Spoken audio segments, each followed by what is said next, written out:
जय हिंद साथियों, स्वागत है हमारे यूट्यूब चैनल स्टडी अवतार में। आज हम लेकर आए हैं बिहार एसएससी सीजीएल 3 यानी कि सचिवालय सहायक का प्रीवियस ईयर पेपर जो 23 और 24 दिसंबर को जो एग्ज़ाम होने वाला है, इसी को ध्यान में रखते हुए यानी कि प्रीवियस ईयर पेपर लाया गया है। तो सबसे पहले मेरे चैनल पर नया है तो मेरे चैनल को सब्सक्राइब करें, वीडियो को लाइक करें और शेयर करें। तो चलिए फ्रेंड्स, शुरू करते हैं वीडियो को। एग्ज़ाम देने से पहले फ्रेंड्स इस वीडियो को अवश्य देखें ताकि इसका बेनिफिट आप लोगों को मिल सके। तो आइए फ्रेंड्स देखते हैं। पहला प्रश्न देखेंगे, दुनिया का नवीनतम देश कौन है? यानी कि दुनिया का नवीनतम देश कौन है फ्रेंड्स? तो इसका राइट आंसर हो जाएगा यानी कि ऑप्शन नंबर ए। इसका राइट आंसर हो जाएगा ऑप्शन नंबर ए, दक्षिणी सूडान गणतंत्र देश, जो 9 जून 2011 ईस्वी को नया देश विश्व का बना, दक्षिणी सूडान। अगला हम देखेंगे, न्यूनतम साक्षरता वाला प्रदेश कौन सा है?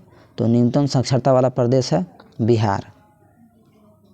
और सबसे अधिक साक्षरता वाला देश सबसे अधिक साक्षरता वाला प्रदेश तो वो है केरल। न्यूनतम में बिहार हो जाएगा। अगला हम देखेंगे, सम्राट अशोक महान जिसने 40 वर्षों तक भारत में राज किया, किस राजधानी का उस समय नाम था? तो इसका राइट आंसर हो जाएगा ऑप्शन नंबर सी यानी कि पाटलिपुत्र था। आगे हम पढ़ेंगे फ्रेंड्स, ऐसा प्रथम इंजीनियरिंग स्नातक जो किसी राज्य का 2 बार मुख्यमंत्री रहा हो से संबंधित है। यानी कि वो कौन से राज्य से संबंधित है? तो इसका राइट आंसर हो जाएगा ऑप्शन नंबर बी यानी कि बिहार से। तो कौन से मुख्यमंत्री है? यानी कि नीतीश कुमार है। अगला है, निम्नलिखित में से कौन सा देश आसियान का सदस्य नहीं है? तो कौन सा देश है जो आसियान का सदस्य नहीं है? तो इसका राइट आंसर हो जाएगा ऑप्शन नंबर सी यानी कि बांग्लादेश। और वियतनाम, ब्रुनेल, दारुसलाम और म्यांमार इसका सदस्य है और बांग्लादेश इसका सदस्य नहीं है। आगे हम देखेंगे 6 नंबर प्रश्न, उस राज्य का नाम बताएं जहां से भारत के प्रथम राष्ट्रपति चुने गए। तो कौन से राज्य है? यानी कि भारत के राष्ट्रपति चुने गए, जो भारत के राष्ट्रपति प्रथम थे डॉक्टर राजेंद्र प्रसाद, वो राज्य था फ्रेंड्स बिहार, यानी कि बिहार से चुने गए थे। नेक्स्ट, सिखों के 10वें गुरु गोविंद सिंह जी का जन्म कहाँ हुआ था? यानी कि कहाँ हुआ था? तो इसका राइट आंसर हो जाएगा ऑप्शन नंबर सी यानी कि पटना में हुआ था। उनका जन्म हुआ था पटना में। गुरु गोविंद सिंह का जन्म पटना में हुआ था फ्रेंड्स। उनका जन्म 22 दिसंबर 1666 ईस्वी को पटना में उनका जन्म हुआ था। उनके पिता का नाम तेग बहादुर थे, जो सिखों के 9वें गुरु थे। आगे हम देखेंगे फ्रेंड्स 8 नंबर प्रश्न को, 1946 ईस्वी में गठित अंतरिम सरकार में डॉक्टर राजेंद्र प्रसाद किस विभाग के मंत्री थे? तो कौन से विभाग के मंत्री थे डॉक्टर राजेंद्र प्रसाद? तो इसका राइट आंसर हो जाएगा ऑप्शन नंबर सी यानी कि खाद्य एवं कृषि विभाग के मंत्री थे। आगे हम देखेंगे, वैश्विक तापमान के बढ़ने की समस्या से निपटने के लिए अपने लोगों पर कार्बन कर लगाए जाने का प्रस्ताव करने वाला विश्व का पहला देश निम्नलिखित में से कौन सा है? तो इसका राइट आंसर हो जाएगा ऑप्शन नंबर डी यानी कि न्यूजीलैंड। नेक्स्ट, निम्नलिखित में से किस क्षेत्र में वर्ष 2005 में इंदिरा गांधी परमाणु अनुसंधान केंद्र ने उल्लेखनीय उन्नति की है? तो इसका राइट आंसर हो जाएगा ऑप्शन नंबर ए यानी कि फास्ट ब्रीडर टेस्ट रिएक्टर के यूरेनियम प्लूटोनियम मिश्रित कार्बाइड ईंधन का पुनर्संधारणीकरण। आगे हम देखेंगे, इच्छा मृत्यु को कानूनी रूप से पहला देश निम्नलिखित में से कौन सा है? यानी कि इच्छा मृत्यु को कानूनी रूप से अपनाने वाला पहला देश कौन सा है? तो इसका राइट आंसर हो जाएगा ऑप्शन नंबर सी यानी कि नीदरलैंड है, जो इच्छा मृत्यु को कानूनी रूप से मान्यता दे दी गई है नीदरलैंड में। नेक्स्ट, निम्नलिखित में से कौन सा आयोग सर्वप्रथम भारत के संविधान की किसी धारा के अंतर्गत किसी निश्चित प्रावधान के अनुपालन में स्थापित किया है?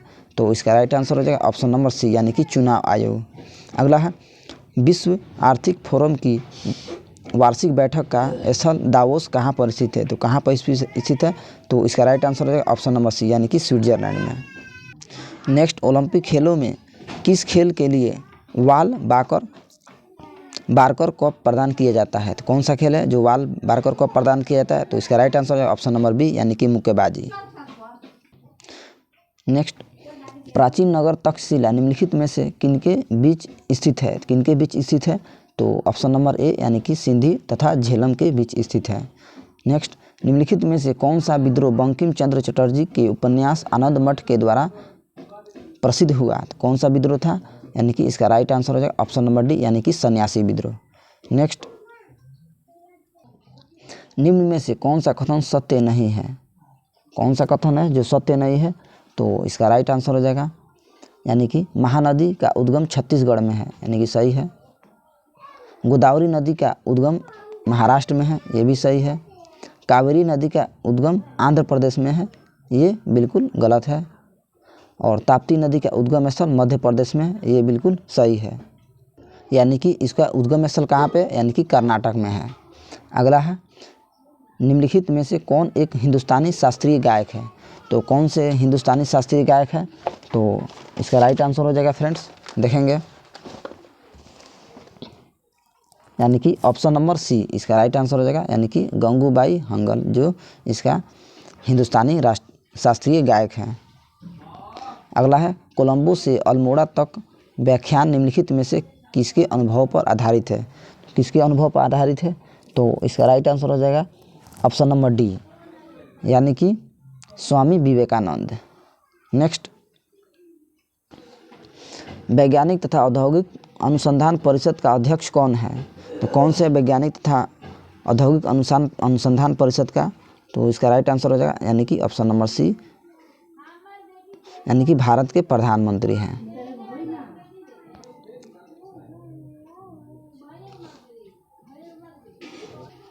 नेक्स्ट, केंद्रीय जल एवं विद्युत शोध केंद्र कहाँ स्थित है? यानी कहाँ पर है? यानी कि खगड़वासला में है।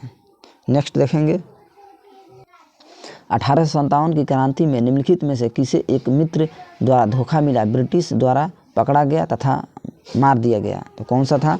यानी कि इसका राइट आंसर हो जाएगा ऑप्शन नंबर डी, यानी कि तांटिया टोपे। अगला हम देखेंगे, 1929 ईस्वी में किसकी अध्यक्षता में आयोजित हुए भारतीय राष्ट्रीय कांग्रेस के लाहौर अधिवेशन में ब्रिटिश शासन से पूर्व स्वतंत्रता का प्रस्ताव पारित किया गया? तो इसका राइट आंसर हो जाएगा ऑप्शन नंबर सी, यानी कि पंडित जवाहरलाल नेहरू के द्वारा। नेक्स्ट देखेंगे, राज्य नीति का निम्नलिखित में से कौन सा एक दिशा निर्देश सिद्धांत महात्मा गांधी के दर्शन से जुड़ा हुआ है? तो देखेंगे, इसका राइट आंसर हो जाएगा ऑप्शन नंबर बी, यानी कि ग्राम पंचायतों की स्थापना के द्वारा जुड़ा हुआ है। नेक्स्ट, हड़प्पा सभ्यता संबंधित है, यानी कि कांस्य युगीन सभ्यता है, यानी कि ऑप्शन नंबर ए इसका राइट आंसर हो जाएगा, हड़प्पा सभ्यता कांस्य युगीन सभ्यता है। नेक्स्ट, भारत तथा चीन के बीच सीमा बनाने वाली रेखा कौन सी है? यानी भारत तथा चीन के बीच मैकमोहन रेखा होगा, यानी कि ऑप्शन नंबर बी इसका राइट आंसर हो जाएगा। नेक्स्ट हम देखेंगे फ्रेंड्स, तो निम्नलिखित में घटनाओं का सही तिथि क्रम क्या है? यानी कि देखेंगे घटनाओं का सही तिथि क्रम क्या है। तो यहाँ बांग्लादेश का बनना, यानी कि 1971 में बांग्लादेश का बना था, उदय हुआ था। और सिक्किम भारत का 22वां राज्य बना, यानी कि 1936 ईस्वी में बना था सिक्किम, 1936 ईस्वी में बना था। अगला हम देखेंगे, पोखरण फर्स्ट परीक्षण का कब हुआ था? यानी कि 1975 ईस्वी में हुआ था। तो इसका राइट आंसर हो जाएगा, यानी कि घटते क्रम में दिया हुआ है, तो पहले 2 आएगा, तब 4 आएगा, तब 3 आएगा, तब 1 आएगा, यानी कि ऑप्शन नंबर ए होगा इसका। आगे हम देखेंगे, निम्नलिखित में से किन देशों में के समूह में भूमध्य रेखा गुजरती है? कौन सा देश क्योंकि समूह में जो भूमध्य रेखा गुजरती है? तो देखेंगे, तो इसका राइट आंसर हो जाएगा ऑप्शन नंबर बी, यानी कि कोलंबिया, केन्या तथा इंडोनेशिया के बीच। नेक्स्ट देखेंगे, चीनी तीर्थयात्री हेनसांग ने भारत पर भ्रमण किया था, यानी कि भारत पर भ्रमण किया था चीनी तीर्थयात्री हेनसांग ने। तो इसका राइट आंसर हो जाएगा ऑप्शन नंबर सी, यानी कि हर्षवर्धन के शासनकाल में चीनी तीर्थयात्री हेनसांग ने भारत का भ्रमण किया था। नेक्स्ट देखेंगे, पूर्ण क्रांति का आह्वान किया गया था, यानी कि पूर्ण क्रांति का आह्वान किया गया था।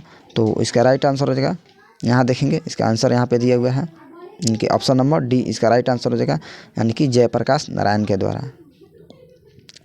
अगला है, विंग्स ऑफ फायर के लेखक कौन है? तो इसका राइट आंसर हो जाएगा ऑप्शन नंबर ए, यानी कि APJ Abdul Kalam wings of fire के लेखक हैं। नेक्स्ट देखेंगे, भाखड़ा नांगल बांध स्थित है, यानी कि भाखड़ा नांगल बांध कहाँ पे स्थित है? तो इसका राइट आंसर हो जाएगा ऑप्शन नंबर बी, यानी कि सतलज नदी के तट पर स्थित है। नेक्स्ट यानी कि 33 देखेंगे, कलहन द्वारा रचित रजत रंगणी है।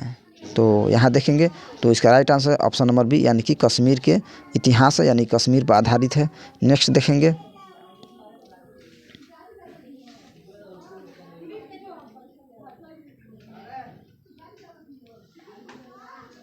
नेक्स्ट, राजा राम मोहन राय संस्थापक थे। तो कौन से समाज के संस्थापक थे? तो ब्रह्म समाज के संस्थापक राजा राम मोहन राय थे। नेक्स्ट, मैगीनाट रेखा किन देशों के मध्य स्थित है? तो इसका राइट आंसर हो जाएगा फ्रेंड्स, मैगीनाट रेखा कौन से राज्यों के देशों के पास स्थित है? तो इसका राइट आंसर हो जाएगा फ्रांस एवं जर्मनी के बीच स्थित है मैगीनॉट रेखा। नेक्स्ट देखेंगे, सतलज नदी का उद्गम है, यानी कि सतलज नदी का उद्गम है। तो इसका राइट आंसर है ऑप्शन नंबर बी, यानी कि चीन से उद्गम है इसका। नेक्स्ट देखेंगे, भारतीय संविधान सभा ने भारतीय राष्ट्रीय ध्वज की रूपरेखा को अंगीकार किया, कब किया गया था? तो इसका राइट आंसर है ऑप्शन नंबर डी, यानी कि 22 जुलाई 1947 ईस्वी को इसे अंगीकार किया गया था। नेक्स्ट देखेंगे, भारतीय राष्ट्रगान पहली बार गाया गया था, यानी कि भारतीय राष्ट्रगान पहली बार कब गाया गया था? तो इसका राइट आंसर हो जाएगा ऑप्शन नंबर बी, यानी कि 1911 ईस्वी में भारतीय राष्ट्रगान कलकत्ता के अधिवेशन में गाया गया था। इसके अध्यक्ष थे फ्रेंड्स पंडित विश्व नारायण दत्त थे। नेक्स्ट देखेंगे, भारत में श्वेत क्रांति के जनक किन्हें माना जाता है? तो भारत में श्वेत क्रांति के जनक माना जाता है, यानी कि डॉक्टर वी कुरियन को, यानी कि वर्गीज कुरियन को माना जाता है, यानी कि ऑप्शन नंबर ए इसका राइट आंसर हो जाएगा। अगला हम देखेंगे, भारत का राष्ट्रीय फल क्या है? तो भारत का राष्ट्रीय फल क्या है फ्रेंड्स?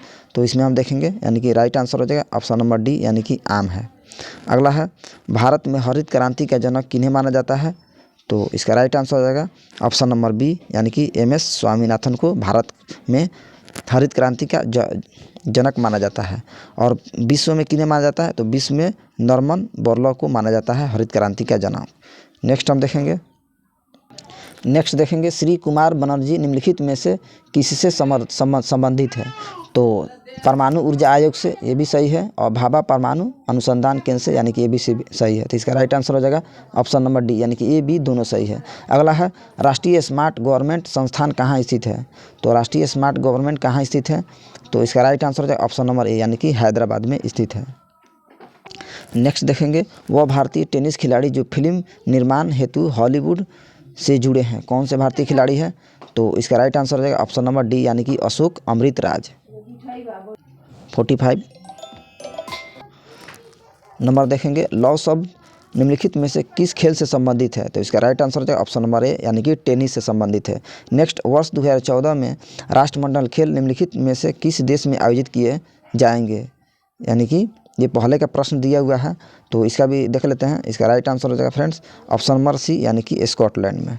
नेक्स्ट हम देखेंगे, नेक्स्ट है, वृंदावन गार्डन स्थित है, कहाँ पे स्थित है? तो इसका राइट आंसर हो जाएगा ऑप्शन नंबर सी, यानी कि मैसूर में स्थित है। अगला, उस राज्य का नाम बताया जहाँ से अधिकतम संख्या में केंद्रीय रेलवे मंत्री बने हैं। तो इसका राइट आंसर हो जाएगा ऑप्शन नंबर बी, यानी कि बिहार से। नेक्स्ट, निम्नलिखित में से कौन एक टेनिस खिलाड़ी है? तो इसका राइट आंसर हो जाएगा ऑप्शन नंबर डी, यानी कि इसमें से कोई नहीं है। नेक्स्ट, श्री HR भारद्वाज राज्यपाल हैं, यानी किस राज्य के हैं? तो इसका राइट आंसर हो जाएगा ऑप्शन नंबर ए, यानी कर्नाटक है, यानी कि प्रीवियस ईयर प्रश्न है इसीलिए दिया हुआ है फ्रेंड्स। तो मिलते हैं अगले वीडियो में, तब तक के लिए जय हिंद जय भारत।